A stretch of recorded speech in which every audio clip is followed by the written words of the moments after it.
તો હંમેશા ઠંડા પ્રદેશ તરીકે જાણીતા પશ્ચિમી દેશો કે જે હાલમાં ભયાનક ગરમીના કારણે અગનભઠ્ઠી બની ચૂક્યા છે। યુરોપમાં ભીષણ ગરમીએ કહેર મચાવી દીધો છે, રોડ પીગળી રહ્યા છે, અનેક લોકો મોતને ભેટી ચૂક્યા છે અને એવામાં અમેરિકાના મધ્ય ભાગમાં તાપમાનનો પારો પણ સતત ઉંચકાઈ રહ્યો છે। અમેરિકામાં ભીષણ હીટવેવના કારણે લોકો ઘરની બહાર નીકળવાનું ટાળી રહ્યા છે।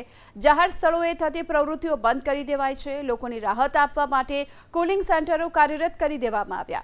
અમેરિકાના ઓહિયો અને મિડવેસ્ટના મોટાભાગના વિસ્તારોમાં તાપમાનને તમામ રેકોર્ડ્સ તોડી નાખ્યા છે।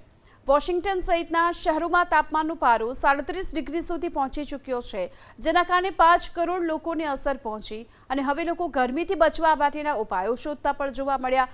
યુરોપના નાગરિકોની જેમ જ અમેરિકામાં પણ લોકો તળાવ, નદીઓ વગેરે પાણીવાળા વિસ્તારોને શોધવા લાગ્યા છે। હજુ તો આગામી દિવસોમાં હીટવેવની આગાહી હવામાન વિભાગે વ્યક્ત કરી છે। અમેરિકાના હવામાન નિષ્ણાંતો અનુસાર એક સપ્તાહમાં અમેરિકાના લગભગ તમામ વિસ્તારોમાં હીટવેવ ફરી વળવાની શક્યતા છે। આ હીટવેવને પહોંચી વળવા પ્રશાસનને એલર્ટ રહેવાની પણ સૂચના આપવામાં આવી છે।